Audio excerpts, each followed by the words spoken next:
Çüçürünü qo'ribdi deb anglab bakmagan to'linglar do'stlar. Men anglab bakmabdi ekanman. Chunki biz bugun ailada nayt o'qishib çüçürü qorimiz qilishni o'rganamiz.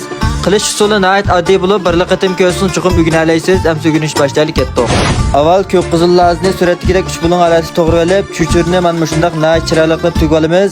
Çüçürünü qilish usuli nayt oddiy bo'lg'achqa nurg'ulg'an do'stlar biladi deb bayon suratganmidim. Ondan palak, zanjivil, sompiya samsaqlarni tayyor qilib bo'lib, qozonga al nurining bulg'anmidan xoli va ishli o'lcham ishlangan tunji siqim 1-darajalik zarangizni maydin ko'proq qo'yib, may 50% qizdiganda çüçürünü selib, tuvan o'tda çüçürünü zaliqlashni boshlaymiz. Orliqda ko'rib mishak yapsa, tuqqanlar qo'llash yusidan yurakdan birini bagaj ko'rsanglar rahmat. Rengi sarg'ayib, men musholat kelgandan keyin buni siz bilib, qozonga yana nayt az miqdorda may qo'yib, zanjivil, sompiya samsaqlarni selib, bir qo'rib mizlik puroq chiqqandan keyin ayilchini olgan xushpuroq lazjangda yarım qo'shib, az miqdorda oqmoch, kavavichin va nayt az miqdorda tuz selib, yana davomli qo'rib, lazjangni to'liq eritib olgandan keyin ko'k qizil lazni selib, buni uzoq qo'rmaymiz, faqat bir nechini aralashtirib qo'riblar.